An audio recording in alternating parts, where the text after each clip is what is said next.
which side do you feel suffers more from Trump derangement syndrome? MAGA or far left? I'm so sorry, JD, you're breaking out on my end. Can you say that one more time? Sure. I said, which side do you think suffers from TDS, Trump derangement syndrome? Would that be MAGA or would that be the far left?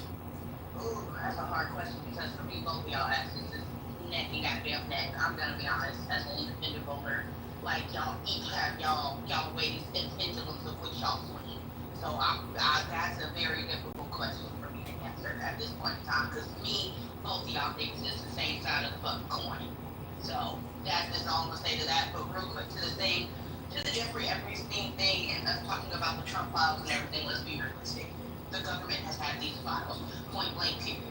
The government has had these files. They could have been released the information on there. And the reality is everybody in this room knows why it hasn't been released. And it's more than likely because the people that are on that client list is going to be a lot of political figures and high-powered people on both sides of the fucking aisle. And it's just going to be this tit for tat back and forth. Because last time, and forgive me if I'm wrong, they had these files since like 2018, at least the client's list. Since 2018, when Biden was in, he had more than enough time to release it. And now that Trump is in, realistically, he has more than enough time to release it. Let's be honest, it is the government as a whole that is not wanting to release these files. Because whoever's on that client list, much like how we had the situation with Pizzagate, I'm pretty sure all of you remember, for some reason, the government, and when I say government, that means Republicans and Democrats going to this weird pizza place to quote-unquote eat pizza, and this random pizza man was so deep inside with the fucking government, which is absolutely fucking wild. Let's be realistic about this case overall. The government does not want it released. And when we talk about the presidency, I think, JB, correct me if I'm wrong, did we not in your room, I want to say like 2 days ago, go over multiple videos of the Trump saying if he was going to release the Epstein files. Now, personally, me, if we want to play semantic games, I never heard the man say that he was going to promise. I heard in about 4 or 5 different interview videos that were played, people asked him about it, and he said yes, if we're going to release it, we're going to release it. If we can't, we can. I'm going to try to put it out there if I can, so on and so forth. That's what I heard. To me, him saying I'm going to put it out there if I can is not a promise of I'm going to release those things, right? So, unless somebody has some evidence, like I said, I'm open, I'm independent. If you can play a video of him saying, I promise to release the Jeffrey Epstein files, then yeah, hold his ass to fucking task. But at the end of the day, we're talking about this shit, because this is stupid shit that gets on the nerve, kind of like how the whole weird election comment. They've had it. The government has had it. So it does. They've had it for years. Ms. Clark, I agree. The government, I agree. There's probably a bunch of Democrats on the list, a bunch of Republicans on the list. Biden could release it. Trump could release it. I agree with all that. But Trump ran on the Republican wet dream of this wasn't like a major policy or a major campaign platform or anything, but he ran on the Republican MAGA wet dream of releasing the list. Pam Bondi had the thing on her desk. That's the kind of outrage here. It's like, you said you were going to release, Biden never said he was going to release the list. This dude just said, yeah, we're going to release the list. We're going to put the Epstein list out there. Pam Bondi had the thing on her desk. And all of a sudden, nope, we're not going to release it. Sounds like this dude is dancing around, saying anything, trying to do Sydney, can you put a link in the chat that's where he says he's going to release the files? Yeah, I'll look for it. I remember, kind of anecdotally throughout the whole campaign, this was some statements that he made. I'll look for some references to it. I don't have a specific article in mind right now, but I'll try to find one. Yeah, and to your point, can I say this real quick? Let's just pretend, let's say that he didn't say he was going to release the list. I think we can all agree that was a MAGA wet dream to release the list because it was filled with nasty pedophile Democrats. I think we can all agree on that. No, I can agree with you on that. I think a lot of Republicans wanted to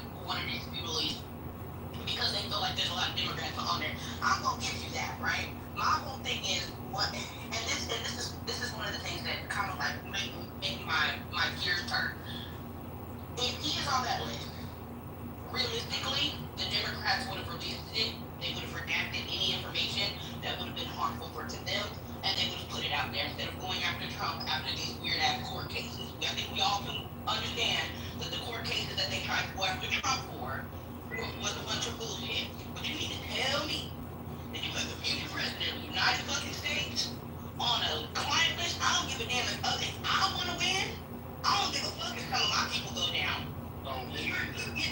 It's going out there, which is why I'm kind of like, there's more to it than just that.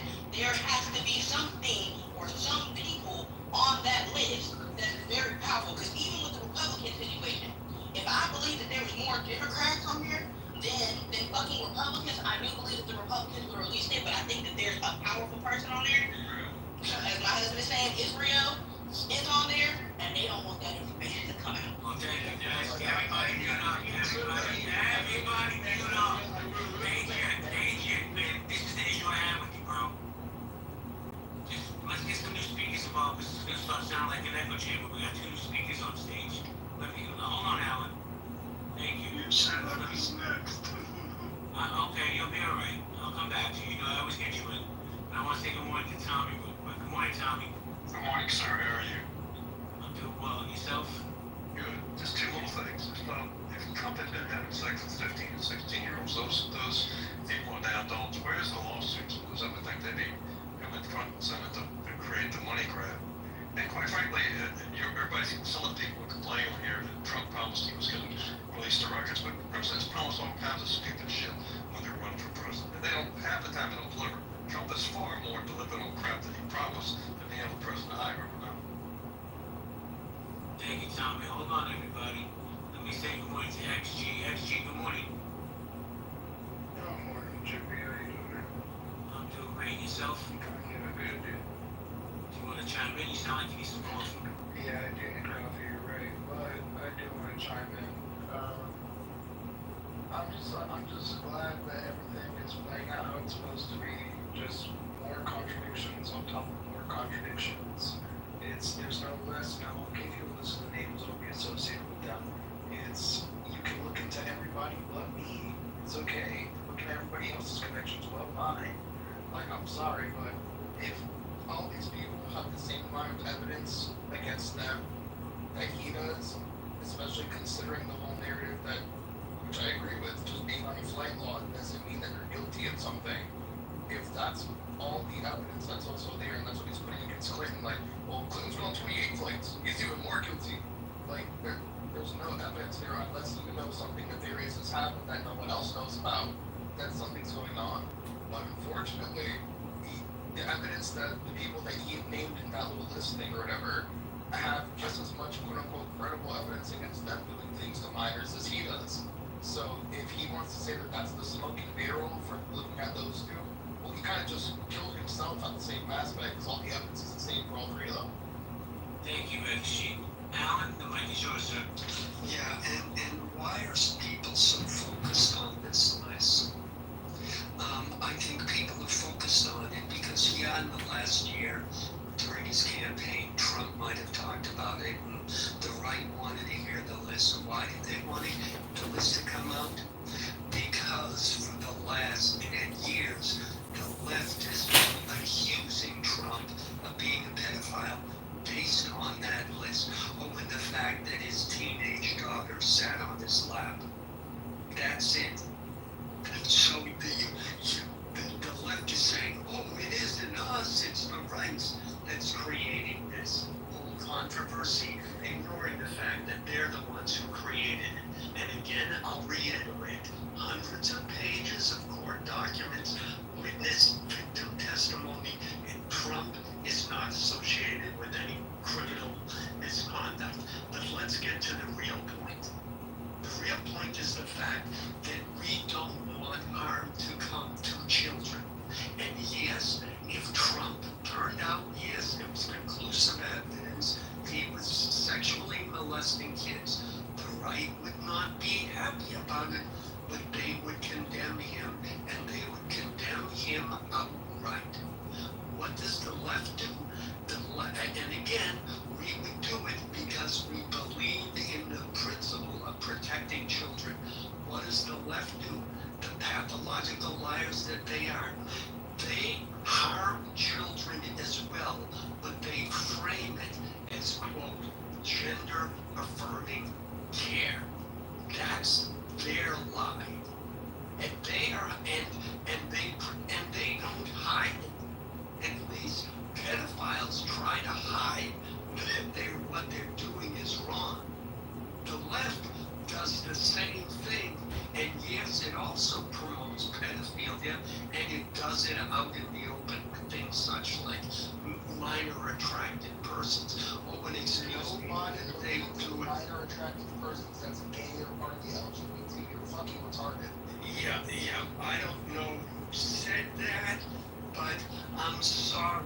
I can't find it now, but I remember distinctively Harvey Fierstein, the openly gay actor who was in the film The Day After Tomorrow, coming out with a public service announcement telling gay men to stop being predators to teenage boys. And I've been on this app listening to gay men promote grooming of teenage boys. So don't talk to me about how that's but the point is, the point is that the right condemns pedophiles and openly condemns them. The left lies about it and promotes it as a good thing. That's the difference. Thank you. Sean B, how you doing, Sean B? Jim, it's good to see you. I just wanted to respond to your who has more PDS, the left or the MAGA, the MAGA, the mega MAGA people. And I'll still say to this day it's the left. The reason why is that if you look at it, I would ask a person how many people they know that are MAGA megalomaniacs versus liberals, which is basically like you support Trump, fuck you, don't care who you are, the person you are, as soon as they find out, they fucking dump you in a goddamn garbage truck, okay? That's California. I live in California, and I can tell you the craziness of PDS is on the left. It's not on it. There are crazy MAGAs. That's all I'm going to say. But it's nice to see you, man. I appreciate the stage. Thank you. Like Alan. Well, I was going to go to XG next and then Tomato because he has no control. But at XG, I'm just going to say this. Look, I don't share all these spaces with Alan. I don't know what he's heard from Gay Man. I've never heard a gay man try to groom teenagers. But did you want to chime in, XG? Yeah, because it's all fucking bullshit. Like, the majority of it is just a stupid ass fucking right wing talking point that's existed for I don't know how long of trying to somehow equate the gays with pedophilia in some way, shape, or form. Even though the majority of people that we see that are pedophiles are straight people, that are men that prey on little girls. You guys are so fucking worried about the trans bathroom because you're worried about men preying on little girls, not the other way around. Or else you would have been concerned about fucking adults in the boys' bathroom.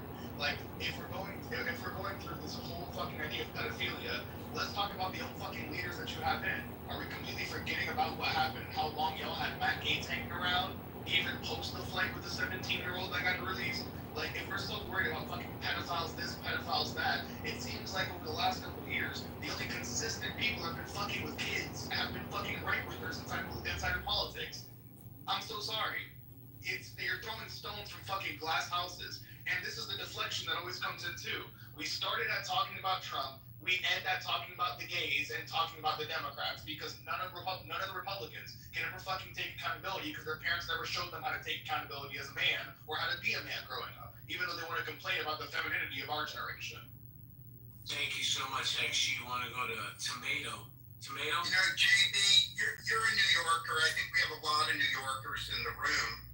And all New Yorkers remember the progressive community framing up a Republican called Stephen Pagonis, right?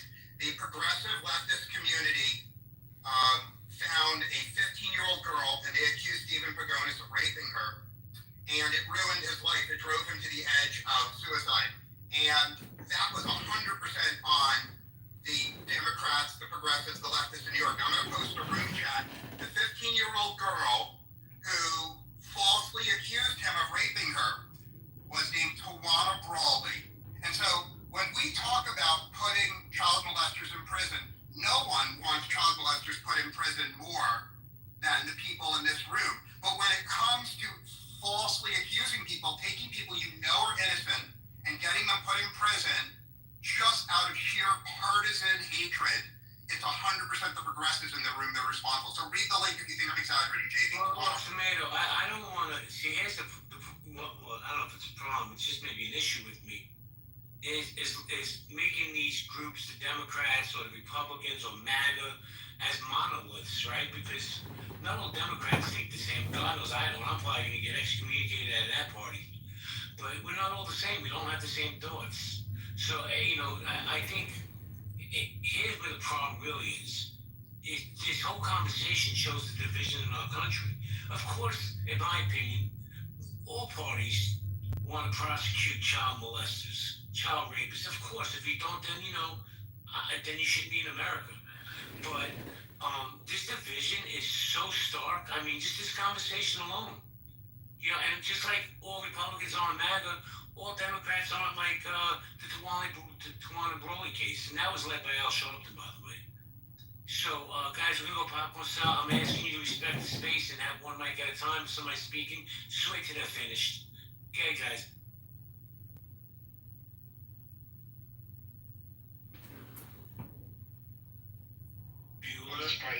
I'm surprised no one's talking about the White House presser with Tulsi Gabbard, calling it all out. The Steele dossier, all of it. All lies. But Sean, All fake.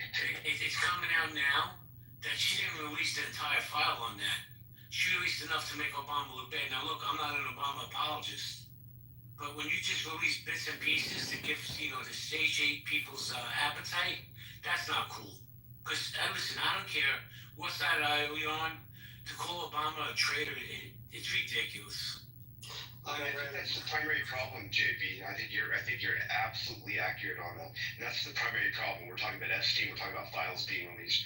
Talking about the half answers coming out of the White House, no matter who's the commander in chief. I think that's accurate. I've read all 144 pages of the release. It's exactly what she said it is. But did you hear? You read the release. But did you hear what I said? From what I understand, Alan, not everything was released. But go ahead. Yeah, well, yes, I understand that, and I understand your skepticism.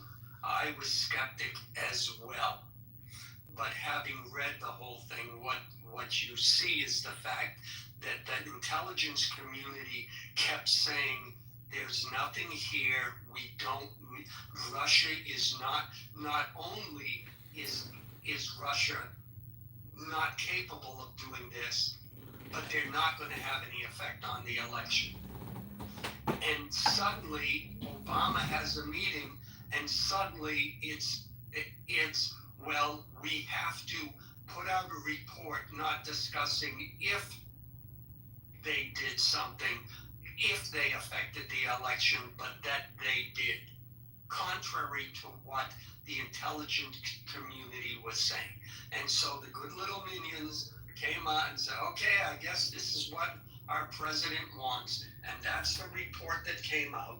And that's the narrative that was used to undermine the presidency. The question is, if you have all of your intelligence community, except for James Comey, and we know why he objected to the reports, after his own FBI said there's nothing there. Wait, Alan, hold on, respectfully, man. Yeah, sure. And this is a point that's been brought up 1,000 times in just this space alone. What does it have to do with Trump and Epstein? That's the deflection that Republicans. Well, no. Everything, but let's get off Trump and Epstein. Let's talk about Obama. Let's talk about James Comey. Let's talk about Hillary. And I don't even know if some of you people, if it don't apply to that fly on, some of you people even realize that you're doing it because it's become so normalized to deflect. But please land your plane because FG's gonna have a show. Yeah. Well, the topic was brought up, and that's why I'm talking about it. It has nothing to do with it. I agree, except that they're all pathological liars. There's your unifying. You and I agree on that point 1,000,000%. And here's another thought I had as we're having this conversation today. Who the fuck would really want to be a politician nowadays? Look at all the smoke, and probably 90% of this bullshit. Like that whole. The truth is this: I think Trump's conviction was a bullshit conviction. They changed the law to get the guy, but people don't want to talk about that. They rather say it's Donald Trump, so he's automatically guilty. I don't think that Kool-Aid. But let me go to XG and then Isaac. Come on in. Go ahead, XG. Yeah, I just think it's hilarious that Allen just tried to define the intelligence committee as some type of slam dunk against us when Trump literally just did that shit in the whole Iran situation and completely said, "No, my intelligence committee is wrong. No, then they're wrong. That's what they said, and they're wrong." Like, well, what are we talking about? I'm not sure how to define their intelligence community as if that's literally not what your little god just did a couple months ago. Thank you, XG. Good afternoon, Isaac. How you doing? Isaac, are you there? All right, guys, we're gonna go popcorn style. If you want to speak, we have the mic. Disrespect the speakers. What was the short on the intelligence communities? Because I do believe that they did have a sit down in the summit, and he disagreed with their proposals, which every president will get a proposal from a plethora of entities, joint chiefs, etc. And he gets an actual choice to make that determination, and he consults a lot of people. So I'm confused. How did he defy the intelligence agencies? Because last I checked, he didn't report to the intelligence agencies. Yeah, sure. So it was when he rejected their full-on reports and pronounced that the program from the American strikes and the 3 sites that we have, that they were completely and fully obliterated. But he rejected the reports that the intelligence community had put out and what they had analyzed and what they had announced during that point, completely going against the grain of what they had said. So you have access to the report. You don't, I don't, nobody does, and we actually don't. And the only way that information was leaked out, when you actually follow that rabbit hole down, it says anonymous source, and it was quoted by CNN, I believe, that said, "Hey, anonymous source at the White House or at the intelligence agency tells us," which leads me to believe that probably not, because there wasn't a full press release. What I'm reading is that a U.S. intelligence report suggests that Iran's nuclear program has been set back only a few months after the U.S. strikes and was not completely and fully obliterated, as President Donald Trump had said, according to two people familiar with the assessment that's coming from AP. So I'm not trying to use like a CNN or one of them little fucking like news shows or whatever. I'm just going off AP. Hold on a second. So XG, let's say it wasn't a success. Is this man supposed to come out and say, "Oh, we fucked up, it wasn't a success"? I don't give him smoke for that. And by the way, the Iranian government has come out and has said that I think 80 to 85% of their nuclear capability has been eliminated. Okay, before I go to Brad and Alan, to the other mods, Jordan, Nye, Sid, are you guys there? Nye? Yeah. I gotta go. I have a real life. Okay, You guys want to go? Yeah, thank you. All right, so I'm gonna go, guys. Play nice, and I'll see you later. Yeah, and I think there's a difference between disagreeing with the effectiveness of a military strike and purposely undermining the American confidence in the election process, which is precisely what Obama did. Which is precisely what Trump had done during 2020 when he refused Yeah, to say that we he did it lost. first. We did it first. What's good for the goose is good for the gander. Wait, if Obama did it first. Wait, if Obama did it, he was fucking wrong for doing so. Trump is equally wrong for doing so. The difference in between the sides that I will throw away with Obama, I will throw away Clinton, I'll throw away Yeah, throw away Kennedy. take every fucking excuse possible Yeah, to make sure Actually, you know that they're not going to throw away Obama. You know that, and you're not even with that party. You're not even politically aligned with the left, like in the comments. You're not even on that side. You know damn good and well that they're going to fucking rally the Reagan to do some just fucking scam. What fucking millions of dollars hasn't passed one permit for the people of the wildfires. Collected all that money. Everybody's circling the wagon saying this was the greatest thing. He's going to be our president. I think he just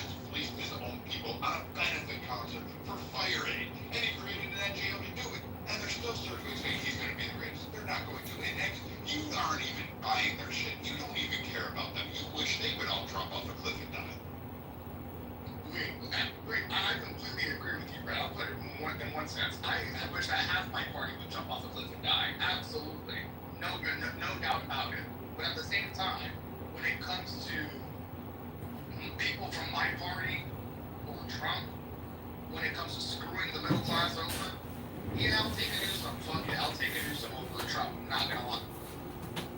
So see, and that's where we will differ. I will take a Trump over a Newsom. I absolutely will.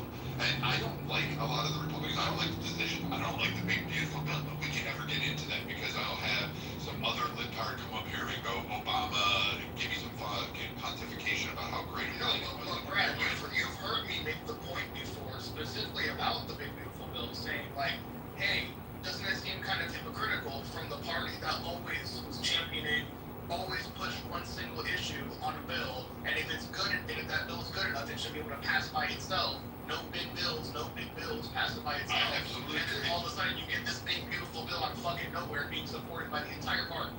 I agree with you. I don't like it. I don't like the complexities of it. I don't like the vagueness of some of the points in it and some of the passage. I don't like where the funds are going because there's going to be no accountability on it. And to me, it's no different than the CARES Act, 1 or 2. It's just I don't like. I really don't like it. I don't call this a win for Donald Trump. I don't call it a win for America. Is the party going to get a lot of what they want to get? You are. Krishna. Come at a cost, and it's not going to happen in the way you think it is. But we'll see. I may be wrong. I might be a little bit of a pessimist. I might be wrong, but I don't think it's going to work out. Yeah, that's Rand Paul. That's I'm not a Rand Paul fan. I think Rand Paul is No, neither am I, Brad. The point is, and Marshall has explained this in detail. I don't know all the details, but the way it stands is all it takes is one senator or one representative to object. I think it's in the Senate. Okay. All it takes is one person to object, make some procedural objection to any bill, and then it essentially shuts down that bill. So it forces the Congress into these continuing resolutions and into these huge bills where it's like the only way they can approve a budget for anything, for even the government to run, is to have those big bills in which everything, including the kitchen sink, is thrown into it. So as of right now, that's until they change that rule or we get Rand Paul out of the government. Though if he didn't do it, I bet you somebody else would. We're stuck with this form of allocation for our money and the way spending goes. Well, wouldn't we expect a rule change, especially considering you have, especially the big touting of Doge getting rid of government waste and the big tout of Trump, which is changing all the things that are wasteful, the corruption, quote unquote, which would be just that, which I would see as a little bit corrupt, just purposely extending fucking hearings so we can keep beefing up bills and putting more vague shit in there. I would say that's kind of corrupt. So, from the promises on that end, don't you think he should have or would have done something about it by now? Yeah, but I'm not seeing something like eliminating the filibuster.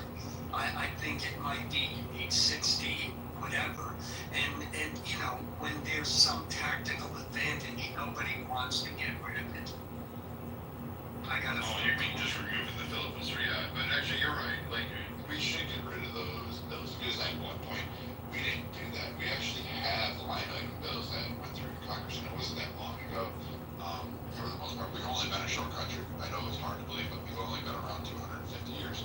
It's only a few generations. Relax, everybody. We can do things a little bit differently now. What we have done is allow Congress to basically do a lot of things that isn't really beneficial to us, and that's on both sides of the aisle. I agree with that. I don't like these big, huge, continuing resolutions. I don't like omnibus bills. I think they're a detriment. I think it's impossible that you believe your senators and congresspeople actually are reading these on any side of the aisle. I mean, you might get 1 or 2, but I'm telling you, this is 50 to 75,000 federal special K, whatever they are. Those workers that are underneath that are actually writing your bills and taking into account all the lobbyists and all the little grifts that they want to have on there. Those guys, the Schedule F employees, those guys, you want to remove them because they're the ones that shouldn't be writing the bills. You actually elect somebody to go there and work on a bill and write the bill. And for those that are going to come back at me and say, well, we need those people, they understand language. No, we didn't. We didn't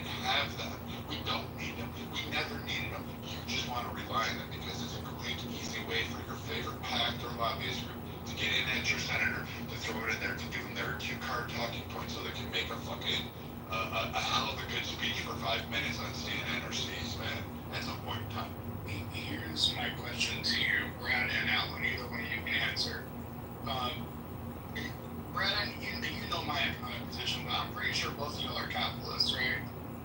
Yes, but I'm a controlled capitalist. I believe in controls. I'm not a free capitalist, like a free market kind of guy. Okay. You know I am not that way. If you're there, or is he still on a phone call? I have no idea. Alan? Okay, maybe he's still on a phone call and it's just not showing. But no, I guess my big case, because I know there's a lot of free market capital. So maybe this criticism doesn't apply to you specifically, Brad, right? But would you say that there's a lot of people who do support Trump that are free market capitalists? Yeah, I would say that because they believe he's going to tout with his Bitcoin bill, which I think is going to backfire. I think a lot of people think it's going to backfire, and I think Trump is not a free market capitalist. He just wants to control someone.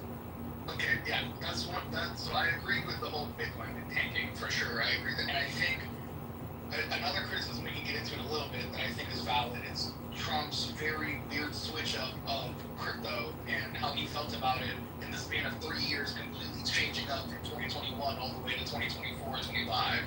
But one of the criticisms I have, especially towards the majority of the base that is free market capitalist, is how, and Roger made it this day, which I think was amazing for you, how you tell yourself to be a principled free market capitalist, yet you and the majority of the economy are paying for the tariffs and supporting them. It doesn't make sense to be a free market capitalist that's supposed to be principled, and now also supporting the same protectionist tariffs at the same time. I would have a problem with that. I'm actually for the tariffs. I think we should go back to that way, and I think we should also utilize the tariffs to lower our tax burdens in this country. Quick history lesson for those that don't know, that's how we used to fund our government, is through tariffs.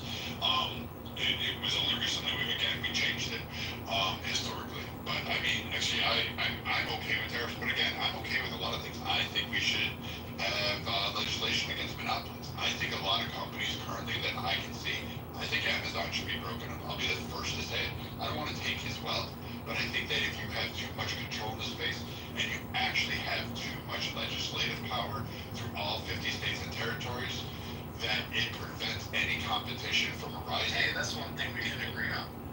I agree. I want legislation to bring that up. I am not a free market guy. I want a free opportunity for everybody. It doesn't mean you get to control the entire entity. So you're in favor. So let me put it this way: you are a capitalist, but you are in favor of regulation that increases opportunity for others to compete. Correct. I'm also in massive favor for regulations like for PG&E. I want more regulations on PG&E and electrical companies nationwide. Why? Because PG&E recently, 5 years ago, got their profits protected by a small state legislation push to make sure their profits were there. But they were causing massive wildfires. This is an electrical company. I don't think they should be entitled to have that protection. I don't think they should have that. I think you should be going after. I think we as people should hold them accountable because it was your fucking transformers that were exploding, causing wildfires, killing people, burning homes, millions of acres of land. And I don't want companies destroying this earth. I don't want pollutants. I don't want people dumping nuclear waste. I think free markets cannot account for how to control the vast genocide and destruction that will occur if we just lift off all these and just allow the free market to exist. It won't balance out because we already see what these companies do. Dunlop, anybody, DuPont, we had all those disasters. Go look at Love Canal for those of you that don't know. That's free market in its entity, and the state sanctioned it and said, "Oh yeah, it's free market. We want to make sure we have that capitalist opportunity." So no, I want regulations on that. I just want smart ones. Okay, that's fair. And then I'll ask another people's way, because I've been curious because this is something that I have to deal with at least in my real life and stuff. This is the industry I work in. What is the Republicans' position on marijuana? Currently, and as a general mass position, what would you say like the majority of Republicans think about it today?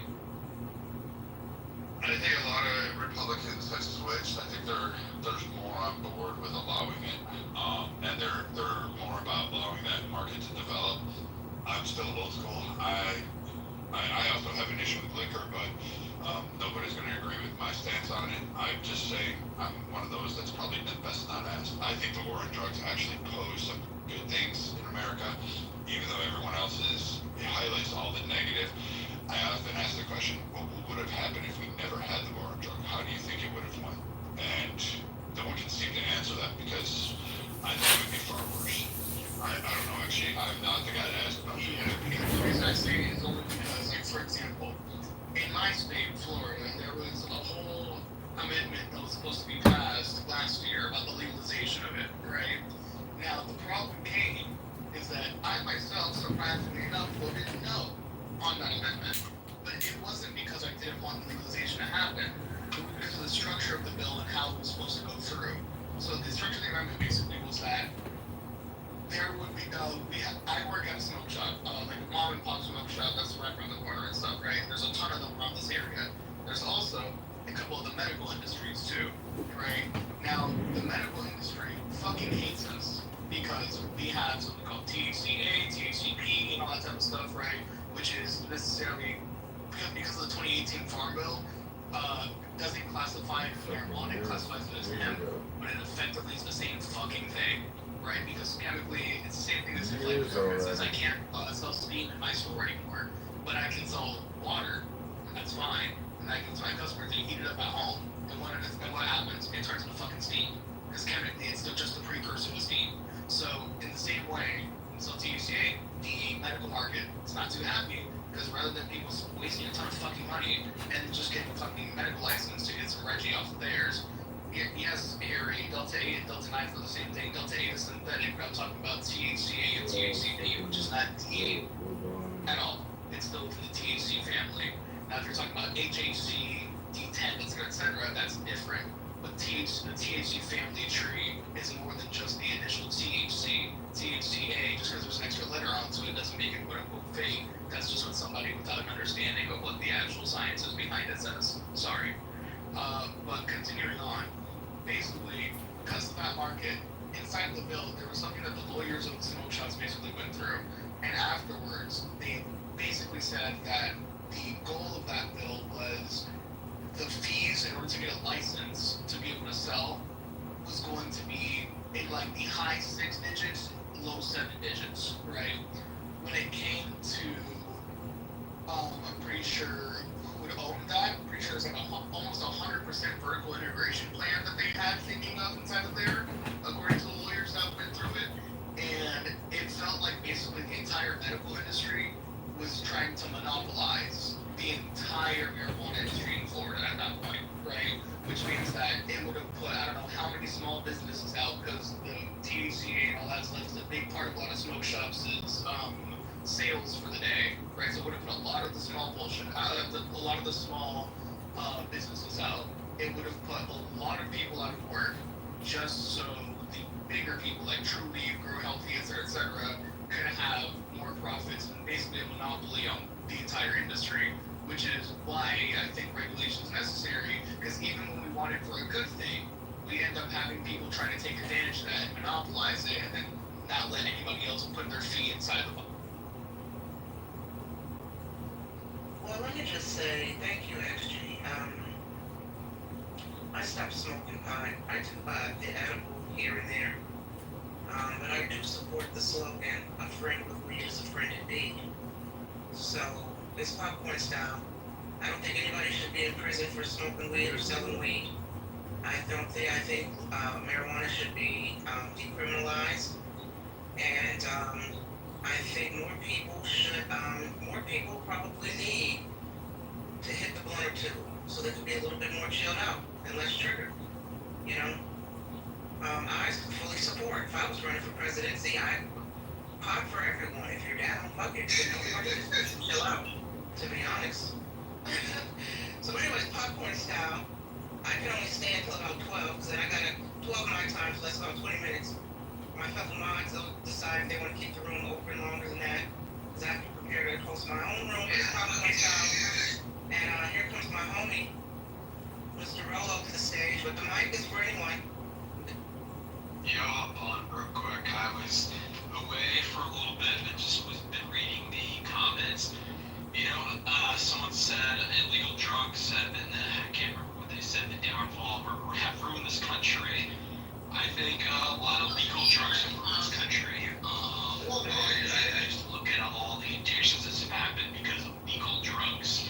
Look at some manic episodes people have had, such as a lot of actor shooters because of legal drugs. I mean, a lot of the psychiatric medications from anxiety medications have survived and then actually the labels, the side effects and the side lost the actions. And the cancer study, studying different actor shooters and why of them recently started certain medications.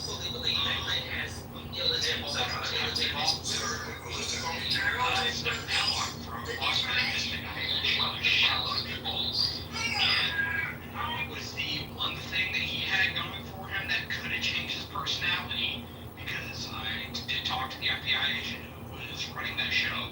He recently started anti-anxiety medication. So, yeah, it's not just the illegal drugs. And one drug that I would like to comment that, a couple drugs that really saved my life, because I used to deal with some pretty bad PTSD, was psychedelics, but not just taking psychedelics for fun, using in a therapy modality. Those are substances that have saved many lives and have done it for many, many years. Even the founder of AA, Bill W., he had an LSD experience, and that was his spiritual experience that he heavily talked about. Back in the day, in the 50s and 40s, they were using LSD with great success and MDMA in therapy sessions, and then those drugs were just demonized. Veterans right now have to go out of the country to get access to psychedelic assisted therapy, whether it's ayahuasca, ibogaine down in Mexico or Canada. And so, yeah, the whole drug thing is fucked up, and yeah, that's all I'll say for that one right now. Thank you, David. Just real quick answers. Okay, yeah. Jennifer, when you say my biggest concern with the cannabis industry is the chemicals that are not being used, also it become a very wasteful industry with all the batteries and disposables, liquid flower edibles. The chemicals part I will agree with, that is kind of concerning for sure. But when it comes with the waste of battery and disposables, I'll say the only reason that you get a lot of waste from the battery and disposables is because a lot of the reason people go to batteries and disposables for the most part is because they want A, convenience of being able to have it wherever they go, whenever they do, and B, because it doesn't leave as crazy of a smell as lighting up a regular joint, right? So if looked at as more socially acceptable, because people will probably just look at you and think you're hitting a regular vape, right? They don't know the difference and they don't smoke themselves. But for the most part, I think the more the social stigma of weed drops off, the less of batteries and carts that you're going to see. Because when I went to New York, for example, it's way more socially accepted up there. It smelled like weed everywhere over there, or at least in the areas where I was at. So it was chill. Nobody really needed a car or anything because you could just walk around and have one in your mouth and you'd be fine, right? But in Florida, where I'm at, I don't really see that as much. At least the areas that I'm at here, I don't see that as much. So for the most part, I think it's most of the social stigma that really pushes people to get something that's really not smelling, something that doesn't give away that it's weed, or something discreet and all that type of stuff. Because I know a lot of people that get one for work that they'll have on the side for them. So at least I think that's more of the reason why it feels more wasteful, because you have some societal implications that'll tend to make something that'll be wasteful like that. Thank you, XG. The mic is open, guys. If you, whatever you want to address the, Trump Epstein list, who's on the list, why it matters, pot, cocaine, pro-drugs, anti-drugs. Mike, popcorn style. Otherwise, there's no final thoughts. I'm going to start closing it down. Unless, save the driver, if you're there, you can keep it open. You know what I'm saying? I have to go prepare for my entertainment, conspiracy, UFO, politics room, okay? So, that's at 2 p.m. Central. So pop in, if that's how y'all get down, anything goes. It's a little less regulated than it is in here. But yeah, popcorn style, y'all got it. Somebody Girl, from your team. my whole life, it's always been not legal. I always smoke, regardless. I don't care if it's like, I don't ever really, I don't keep more than an ounce on me. That's not what it means, Trent. Stop. To reduce our international diplomacy to that is really offensive. As somebody who does international work, that's some fuck shit for real. Now, that America has imperial interests, I do not deny that. But to reduce all of our global activity to that, it's reductionist and it's really beneath you. No, it's not. Come on. We're gonna have a serious conversation. I need you to be a serious person. We could have a serious conversation. We can talk about the guy.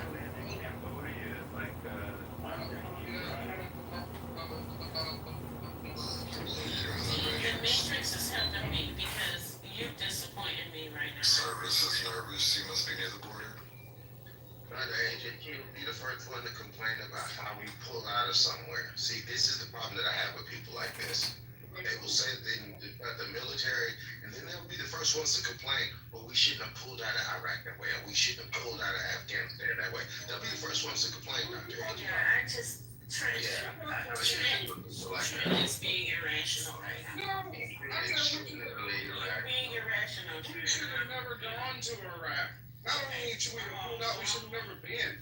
We had no business going. I know y'all don't want to hear from me, but if we can move on to Trent, that would But be if good. you know we don't want to hear from you, And we can definitely not find Community service. I already told you to moderate our chat, man. Canoe and go. The white female urge to say. Yeah, like, I don't know on it, but fuck y'all. Here I I'll get go. like 3 drives What the back. hell? The only conflict I agree with right now is to support and So I'm gonna do what I already with that do. support.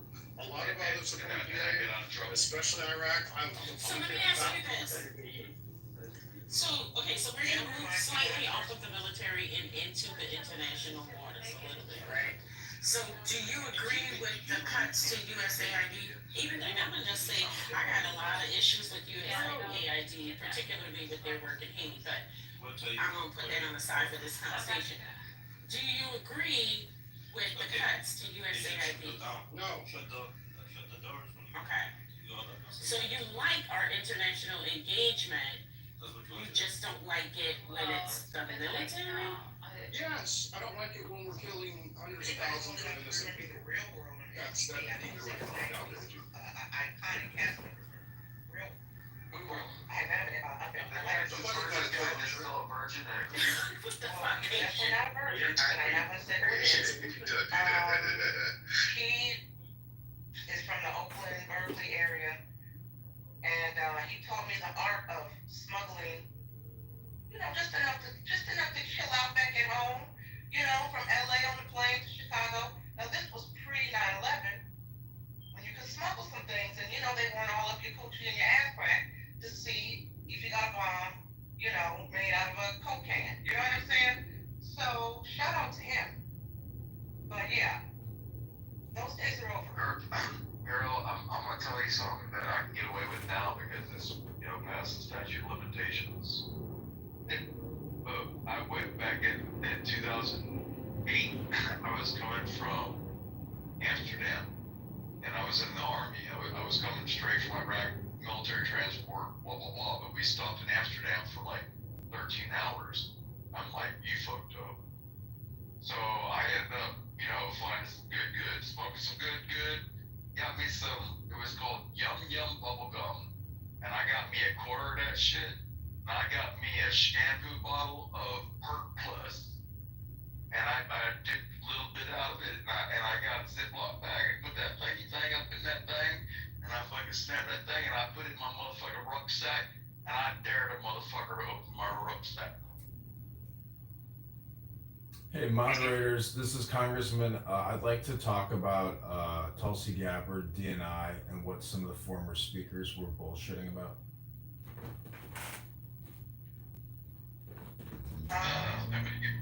Yeah, I don't know who said that. was me. And John's over here talking about, like, you know,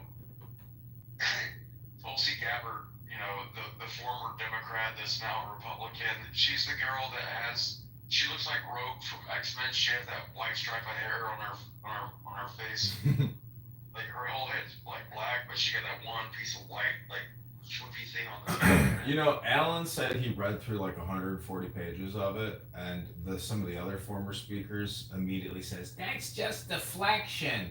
That's deflection. The issue was Epstein, not Obama." You have some of the biggest cucks in the world. Why did you sound like Gilbert Godfrey when you said that? Hey, so Doc, I'll tell you real quick. Yeah, Doc, don't interrupt me. Let him finish. Go ahead. I'm just saying, if you're capping or coping for Obama, it's pathetic. Obama is a former CIA agent. You can go on his Wikipedia page. He worked for the International Business Corporation. He's a snake and a liar. And if you believe anything that ever came out of his fucking mouth, you're a dummy. The guy's nothing but a fucking stage actor, and he's a fucking confirmed, freak. Anyways, my point is, it's so easy to just tear down somebody who read 150 pages of a DNI release, and just, dismiss it and say, that's deflection. The issue isn't Obama, it's Epstein. Trump is a pedophile. These people who say that shit, they're insane and stupid and low IQ and hyper political and polarized. There's absolutely no evidence to suggest that Trump is a predator in the same way that Epstein or Diddy are. Trump has a successful family, children that love him, people that respect him. And so all these Democrats who love to come on here and say, "Nah, I'm not just a Democrat or Republican, it's a uniparty."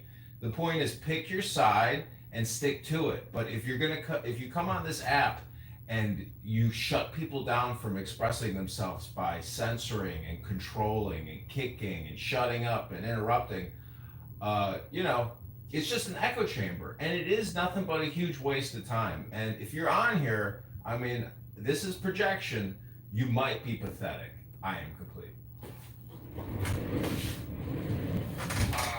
The more I talk, the further away from the truth I get, and I'm definitely totally pathetic. It's interesting that you call, and I'm not usually one to offend or defend Obama, but calling him a freak. I mean, things that came out of Trump's own mouth. And I'm not talking about speculation or what we think, just stuff that he has actually said. He was definitely into some freaky shit. I don't think Trump was up in Gurney getting his dick sucked, smoking meth with homosexuals. Pretty sure that's the type of freak I'm talking about. Not somebody who makes jokes all the time about pretty girls. Okay. Please provide the facts that happened with Obama. Okay, let me get you the Tucker Carlson interview with the freaky deek that Obama was getting his dick sucked from up in Gurney, Illinois. I'm gonna post it for you so you can watch it and enjoy and laugh at your former freak commander-in-chief, CIA agent, bullshit artist, never went to Columbia, barely graduated Harvard Law. He's a fucking CIA agent. Let me get you that link too. Yeah.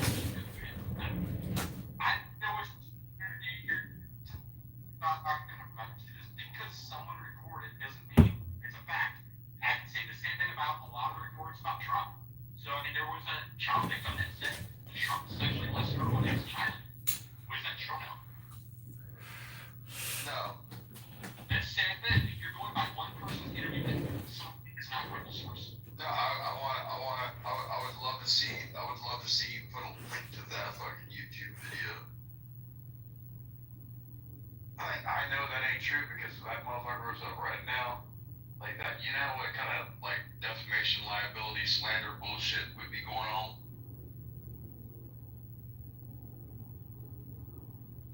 Like the fact that you say it, you think that you mean it, that scares me. Obama is just a low-grade piece of shit CIA holdover He's basically a Bush agent. I mean, he carried out. Do you know how much he escalated the war when he got into office? The guy promised hope and change. People voted for him because they wanted to de-escalate the war and withdrawal. They didn't want to do an expanded war, and he just lied. He fucking asshole lying piece of shit scumlord that he is. He went to Grant Park in Chicago and kept saying hope and change, everybody, hope and change. What a fucking liar! The guy's worth $300 million now. He sold us out. He's a total fucking actor, a theater stage performer, and a CIA agent. That's all he is. He has no legacy. He's a liar, and Trump should kick his door in and arrest him. When you're a congressman in your state, Dude, Doc, I want to interrupt you. You gotta kind of stop cutting people off. Go ahead, Congressman. That's what you're saying, bro. Jesus fucking Christ. No, he can interrupt all he wants. The guy's a Purple Heart recipient. I'm just saying that the point is, Trump should arrest Comey. He should arrest Obama, and he should lawfare their asses until they go bankrupt. That $300 million fortune that Obama's sitting on, let's leave him with $10 million after we bankrupt him for charging him for sedition and treason. The guy is a fucking CIA stooge, a part of the deep state. I wouldn't be surprised if he helped organize Trump's assassination or even knew about it. The fact that there have been no arrests, even at the Secret Service level, all those failures, you can't just fire these federal agents and let them get away with it. Trump is spending a lot of time on international relations. He should be purging the interior of this country from all the treasonous traitors that fucking try to blow his head off. So why do you think? Oh, go ahead, David. Said one fact he did bring up is Obama won and he furthered the war. That's a fact. He actually did that, and I 100% agree. That's something I will heavily criticize him on. That was complete bullshit because he did lie, and he did further that bullshit war. 100%. So that's the other shit you're saying, man. It's decent. David, yeah, you're the matrix. Yeah, David. David, you're in the matrix. You're in the matrix. You were in the matrix, sir. So remember that cell phone service is bad where I'm like that. Not Yeah, it's still pretty bad.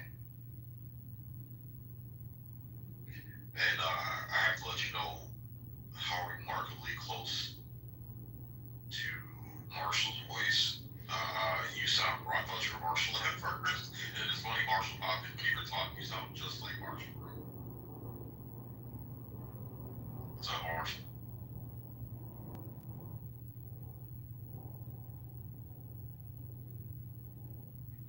Hey, Sid, fellow mods, I'm gonna take off, so you guys, I guess you know what to do. If you want to shut it down, or if you want me to shut it down, or you're just gonna hold it down. Yeah, I'll see you, Ro. I mean, this is Ro's administrator, so I'll see if he wants to keep it going. I'll shut it down with Ro. If you want to keep it going, Ro, then you're more than welcome to. I'll stick around with you. All right, you guys have a great day. You too, now. Take care. cheers, have a great day. Sig, I'm happy for you guys to be able to take the wheel for a bit longer. I'll be taking a shift out, so I'll leave you guys to it. Okay, I gotta take off here in a little bit, so I won't be able to manage the room at this time left. So, yeah, I was gonna shut it down for a reason. Okay, so I think that's probably going to be the easiest thing. Then, guys, we're going to shut down the room. Can I point out one more thing? I mean, the opposite of the title is always the truth, and this is another perfect example of clickbait.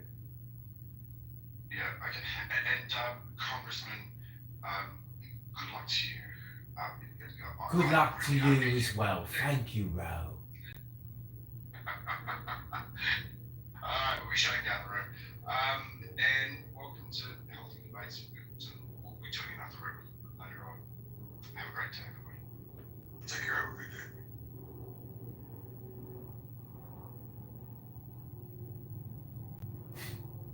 Burned up good on that one.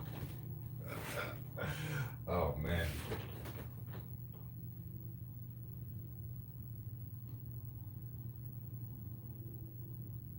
Or I haven't said nothing to her.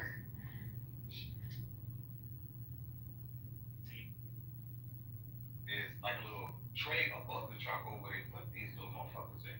And that's what the fuck they were smoking. I said, well, I was never flavored tobacco. Charcoal That's briquette. what I'm saying.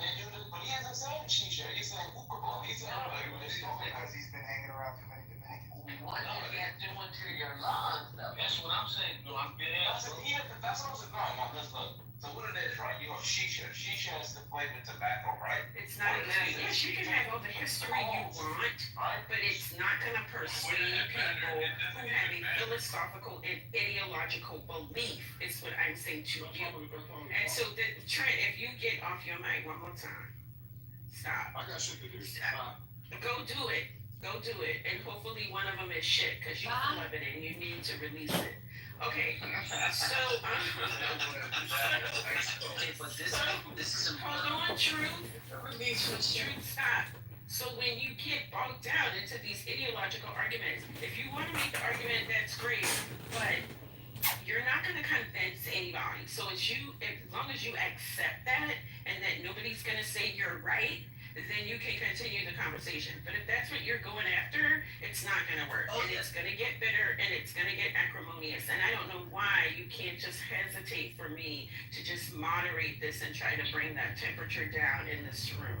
It's really ill-mannered. no, It's really ill-mannered. cool. So It's ill-mannered.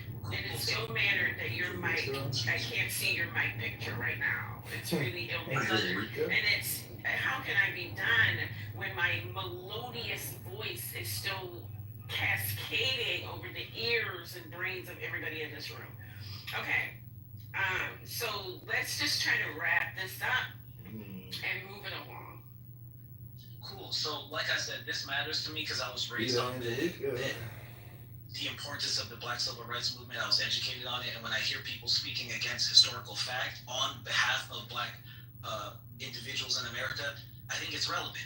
Again, like I said to the brother, and I meant it when I said it from the heart, which is that to each their own. So if he's servicing his community in the way that he sees best fit, I would never tell him to stop. But if we're talking about solidarity, yeah, Martin Luther King, Malcolm X, the Black Panthers all stood with Palestine on the record. On the record. It's not a little, I don't know how to say, it's not like a hand wave. It was solidarity of the oppressed against those who are oppressors. And honestly, I realize that this is going over people's heads, so you're right, but not for the reasons you think. Oh, You got it figured out. Fuck Dr. King. Fuck Dr. King. That's what I was talking about. That's what I was talking about, right? That level of engagement where you're talking down to people as if people don't understand history. Yes, I understand. People in here know a lot more than you think. And then to say like your conversation is going over people's heads, it's passive aggressive and it's not productive. It's not a good way. It's not a good way to have conversation. And for your information, right? The conditions in Palestine during the era and the time that you're talking about were significantly different than what they are now. This situation is highly complicated because of other things that are happening in the region and that have affected the conditions of the Palestinian people. So your history is valid, but history is also a moving thing. And so we have to look at now. And it's not to say that, generally speaking, siding with the oppressed against the oppressor is not a valiant ethic. It's not to say that. But it's also not to say that people can have rational and reasonable objections to American intervention. That's all I'm saying. Nobody is disputing facts here. The history is clear, but how people translate that history into their own activism and motivation can be rationally different. I'm sorry, I cut off somebody who was trying. If I could chime in for a second, I just also want to say something else, which is Palestinians, Gazans, have zero vote or say in their own destiny. We here in America have a vote when it comes to supporting grounds to Israel to fund the genocide. You That is a are distinction not that we have a vested black. interest as You Americans. do, ma'am. You I do. do as an American. Right, as an American. We're talking about black Americans. So that you can't. No, we have not always had that. We have not. So it just is, and I just hate when y'all do that. I hate when y'all you know. I'm gonna be honest. I hate when white Americans speak for us like it's been. You know the history here. You know that's not true. You know good and well that's not true.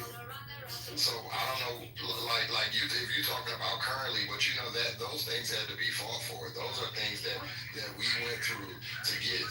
So saying that in comparison to the Palestinians, we had our own struggle, and it's a very, very long one and arduous one. So no, that's not true. And if you're talking about now, and when this Palestinian started, we didn't have it then. When they made the place in 70, we didn't have that.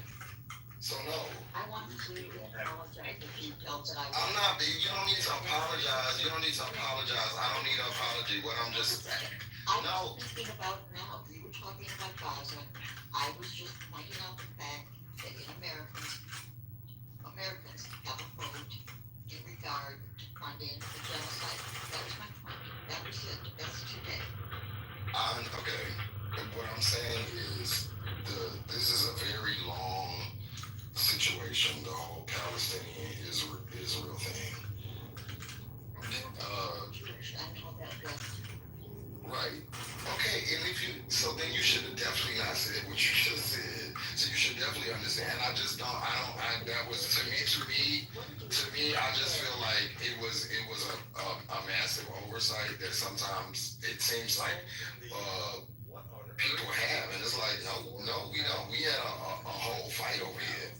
But anyway, what I was going to say was to truth.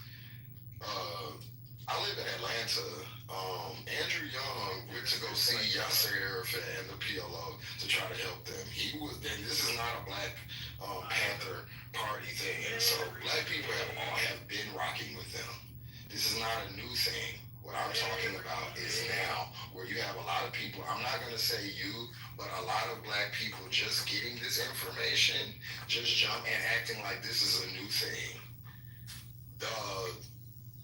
Hamas was started in 1985. Like, none of these things are new. So when y'all jump on it and go hard, this is what I'm saying is when y'all jump on it and go so hard about it, it's just new information to y'all. That's what it seems like to me. Yeah, but you have something stateside that's been going on as well, and it just seems like there's been no attention paid to it.